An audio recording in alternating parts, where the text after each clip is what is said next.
straight in with questions. Front row, middle, Dave. Ryan, I'm sure there's not too much you can say about Chase Young, but what can you say about the situation? Just what's the latest that you can pass along to us? Right, I don't have any update for you right now. It's just an ongoing process right now, and certainly when I have and we have more information, we'll let you know, but there's really nothing I can talk about at this point. Just a quick follow-up. Would you say you're optimistic, just your gut feeling, that he will be back at some point this year? I mean, I just know that it's going on right now, and we're going to prepare for him to be back this week, and he'll practice this week, and once we find out more information, we'll go from there. Third row left, Dan. Ryan, Devon Hamilton's a guy who's been a champion in every game for you guys. How big has he been stepping up on that defensive line and becoming a leader for the defense? Yeah, huge. That's there's two parts to the D line. Obviously, there's the inside guys and then the ends, and he's really solidified the inside for us this year. Started with his off season, and now he's producing at a high level. And to see him, get some sacks and actually affect the pass game as much as he has, that's been a huge deal for our defense. When you go into a game and you don't have Chase and Jonathan Cooper, two captains, is he kind of a guy who steps up and becomes the leader of that group? He has been, yeah. And he's not a real vocal guy, but he leads by example and sets a standard by the way he's gone about his business, and he has the respect of his teammates. Those guys know that he's been here for a while and put in his work, and the way he's gone about his business has been excellent. And now to see him producing it at such a high level, it's just a great testament to him and the development of our program. Front row right here, Tim. Yeah, two things quick, Ryan. I don't know if proud's the right word, but to watch, I'm sure you watched that LSU-Alabama game or some of it. How proud are you of watching Joey Burrow, the way he's flourished, et cetera? Yeah, no, proud is definitely a word. Really happy for him and seeing the way he's playing and competing. He's a tremendous competitor, and watching him go into Alabama and win like that was really cool. And, Coach Meyer told us one point, you and him sat around after that spring, and it was really close between those guys. How tough is it in these days to watch a guy that's that close walk out the door? It's hard, but it's being at Ohio State. You think about that room. You had JT, you had Dwayne, and you had Joe. One is one of the more decorated players in the history of the Big Ten. The other guy's playing in the NFL, and the other one's probably leader for the Heisman right now. And so they all can't play. That's the thing about being a quarterback, and that's what's hard and sensitive about college football right now is that very situation. But it all works out in the end. We got a great quarterback we feel good about right now who's playing at a high level, but I think that's just part of the culture right now, or just the environment of college football, and certainly quarterback play. Quickie, what did last week's game tell you about the focus of this team? There was a distraction, prohibitive favorite against a team, and y'all came out. Does that give you even more confidence going into this week? There won't be an overlook. I mean, how do you play that? We talked about it all week, and when the team was aware of the situation, they knew that this was the first time we had faced some adversity, and we know that there's more adversity coming along the way. We don't know where, we don't know when, but we talked to the team about that from early on, that we were going to equip ourselves to be ready for any adversity that might hit us. That's just the way these seasons go, and championship teams, they're resilient in times of adversity, and it reveals your character. And so, the coaching staff, we relayed to the team and to the program that our character was at the forefront. The heart of this team is being showcased today to find out what we're really made of. And I think they took that to heart, and they played hard throughout the game. Third row right. Rob? You've been around a lot of teams.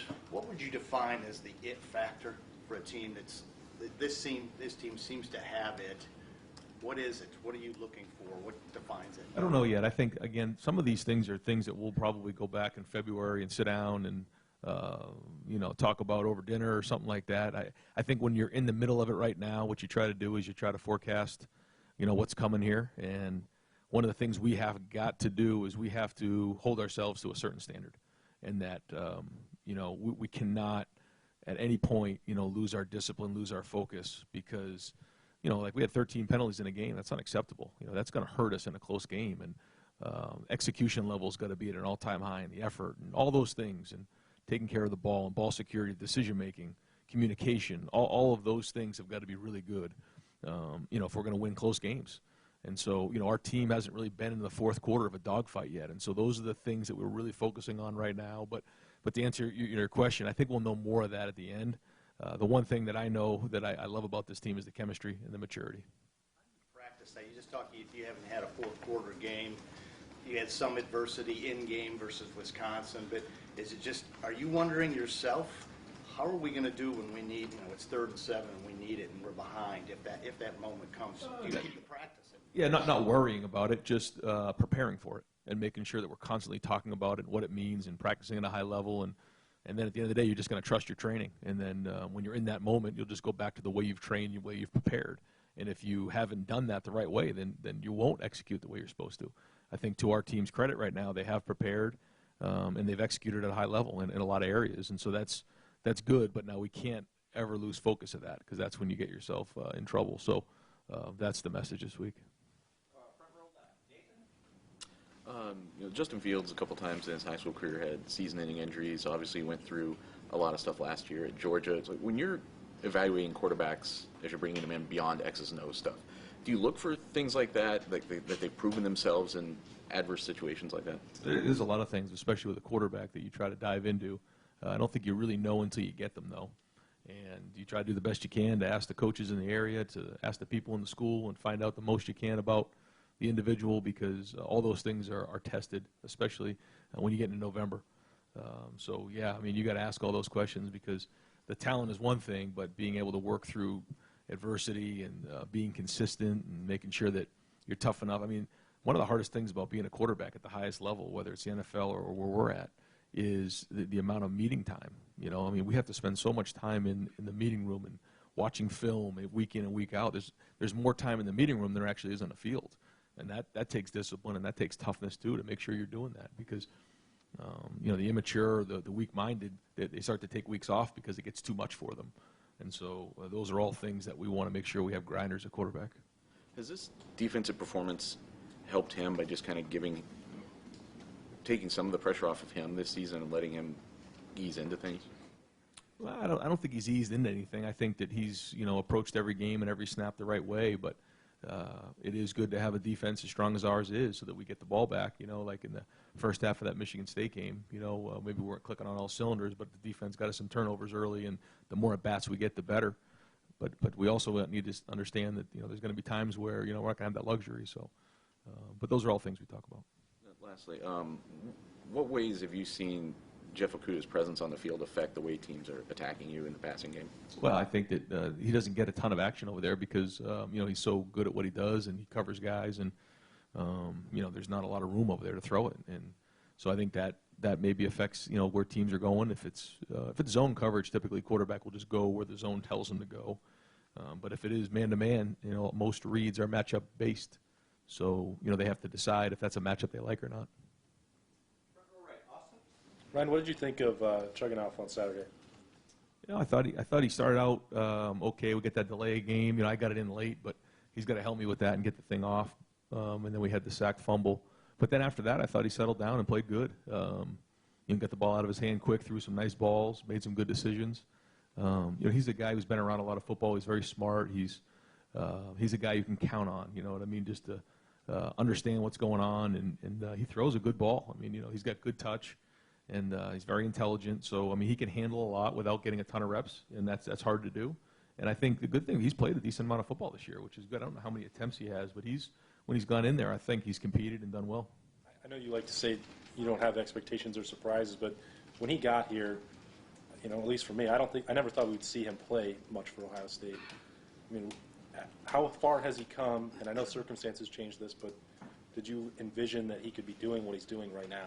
Yeah, again, I didn't know, but that was a very unique situation. And to see where he's come, I understand your point. I think that he's come a long way. And, he came in not great shape. He'll tell you that. He kind of changed his body in the offseason and put a lot more work in. And, he's in his second year in the program, which, we haven't had a lot of those guys, just by the way of the situation at quarterback. And so when you're second year into the program, whether it's physically or mentally or understanding the scheme of the offense, it really helps you. And I think you can see him, when he is out there, he's pretty decisive in his where he's throwing the ball and his protection and everything. Has your comfort level changed if something happened to Justin from where you were in August till now? Well, I think there's a body of work there that's being built. So the more he's out there, the better you feel. Second row left. Bill? Ryan, I know throughout the year you have to sort of adapt your offense as things get put on field and on film, and teams try to defend you, whether that's building off plays or installing new ones. Totally. What do you and the staff need to see from your guys before you're ready to put new stuff on the field on a Saturday? Well, I think there's a good balance right there of finding the right things that your guys do well, and then also putting wrinkles in there. But we have to be able to execute at a high level in practice, or else it's not going to get called. Even if it's on the call sheet, if we don't feel great as a staff about the execution of it, we won't do it.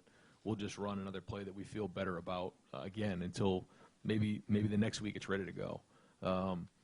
But a great example of that was probably the play we used in the Michigan State game to Ben Vick. That was a play we've been working on for probably 4 weeks. It just wasn't right. And at that moment it was right, and we executed it. There's been other times where we've run plays that it wasn't quite ready yet, and probably could have used a week of work. And, and those are typically specials, which if a team sees it, they kind of recognize it pretty quickly.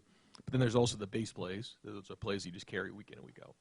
And it seems like for the most part, like wider zone runs, or I don't know if you call them mid zone or outside zone, whatever, have become more maybe of your base run play than tight zone would be. Is that because of, is there anything about J.K. that makes them better than that, or your offensive line that makes them better at that? Why has that sort of come to the forefront as your go-to run play? It's been something that we've worked on. We want to have some versatility in the run game, and it's something we've kind of added here in the last year or so, year and a half. And it's been working well, but it's just part of the run game. We have a lot of things. We have, we want to hit them up the middle. We want to hit them, off tackle. We want to hit them outside, and then we have, a bunch of things off of that. But it's something that's gained momentum as the season's gone on. And then just one more quickly about Chug. I know he's obviously from New Jersey, and you had some guys who probably were familiar with him when he first came here, Greg, and I think Bob Frazier might have been a QC coach here. Yeah. Did those guys have any input in helping you identify Chug as someone you could bring in here? Yeah, What did they tell you about him? Yeah. Coach Frazier, knew of him when he was in New Jersey and the whole thing, so that he gave a little bit of a character reference there and gave us some information, which was, kind of allowed us to say, okay, let's take this guy in. I want to ask you about Jonah Jackson. A year ago he was playing against you guys. What has he meant to the offensive line and the way that line has come together? How valuable has he been? Sometimes I'm not sure, because I don't want to overstate it, because I think what Josh and Wyatt and Thayer and Brandon have done this year has been excellent. And maybe, they'd be playing the same way if Jonah didn't come, but there's just something about Jonah, to me, that's really helped that group. They've brought a certain level of professionalism. They communicate the way they go about their business. They're fun to be around. I mean, the whole thing. And I think it's a little bit of both. I think they were great for Jonah. I think Ohio State was great for Jonah at the right time. Sometimes in those situations, they don't work out great. It's a round peg in a square hole. This wasn't. This was a great fit, personality-wise, the whole thing. And I think he's had a lot to do with the success of the O-line this year. Also, when you're looking at film, when you play a game and you score 73 points, and you've had a lot of games that have gotten away from the other team, what are you looking for to tell you that we took a step forward when a game gets out of hand? When you're grading film, because you always talk about your tweaking things, but what will tell you, yes, we're better today than we were last week, other than the score? Yeah, I think it's you start off the first quarter and you figure out, how do we come out of the gates? How prepared were we early in the game?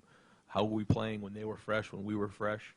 What kind of adjustments did we make as we get into the second quarter? And, you take a look at third down, red zone, short yardage, and, how are we executing? Is it just a better player making a play against, somebody on the team that maybe isn't as talented? If that's the case, that's not coaching. That's just good recruiting. And, we want to make sure that the execution level and the scheme and all those things are at all-time high. And so that, when talent does equate, that we're going to still be able to execute at a high level. And that's the challenge. Ryan, I'm wondering if you heard last week Michigan defensive coordinator Don Brown's comments about they working week by week on Ohio State's offense, and that the Ohio State offense better be careful. I'm wondering if you had heard those comments? I didn't. Would you care to respond? Not really. How often do you guys work on stuff in practice that is designed for later in the season? Yeah, well, we're always working on our packages to make sure that we have wrinkles, and there's certain things that never see the field, and there's certain things that do. Some things you come up with a great idea as a coach, and you work on it for a couple weeks, and you can't let your ego get in the way. It's a great idea, you like it, and it just doesn't fit right, and you have to kind of put it aside.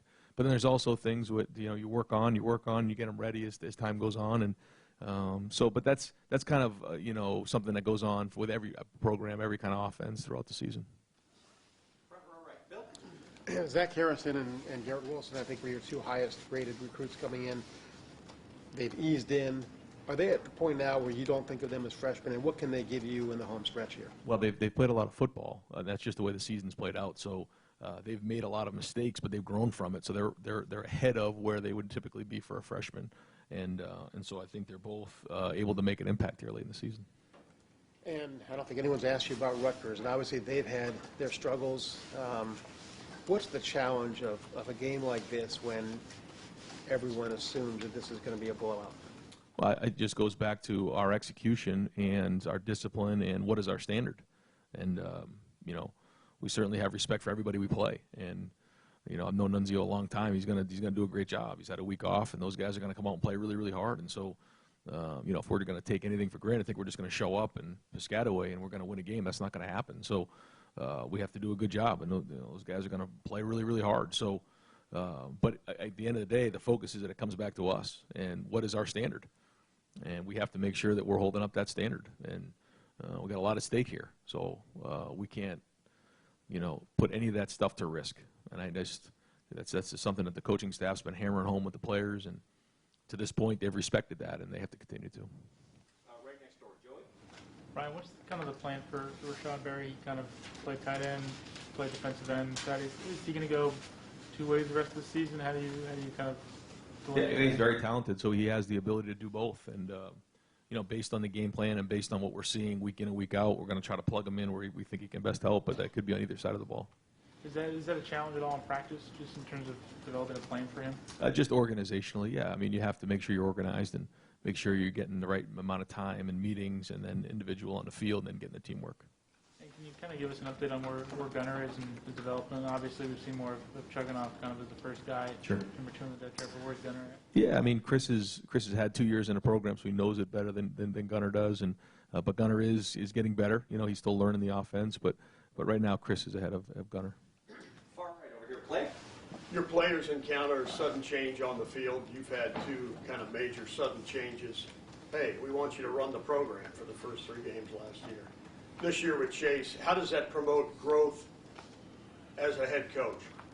Well, There's no manual to this thing. That's right. Yeah. No. Good question. I think, as a leader, your job is to solve problems, and Colin Powell has a great quote about that.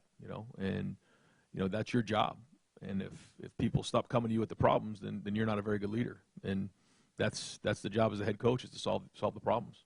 And that there's going to be adversity along the way, especially at a place like this, which is a high-profile place. Things like that are going to come up.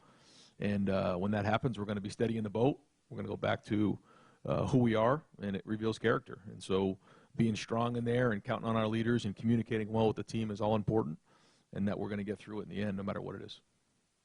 Far right, Jeremy. Ryan, on the recruiting trail, you kind of knew with Jeff Hafley what he was like as a coach, but obviously he'd been out of the recruiting game for almost a decade.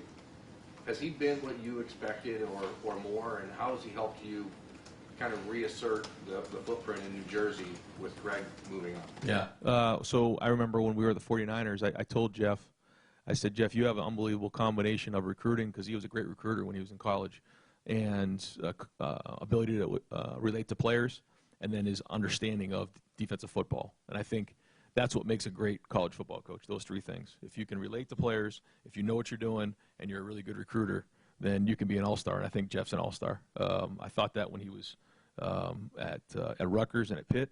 I felt like that when I worked with him in the NFL, and I certainly feel like that now. And his respect in Jersey and his work in Jersey is going to pay us dividends in the end. And final sets of questions. Front row left, Doug. Brian, were you the number 2 quarterback at New Hampshire before you were the starter? I think I was the 3rd when I was a redshirt sophomore. I was the third string, and then I became the starter, yeah. So you never really were in that, I'm going in the next play if the starter gets hurt? Not really, no. Okay. If you had to describe like the perfect backup quarterback, the ideal number 2, what are the traits that you would look for?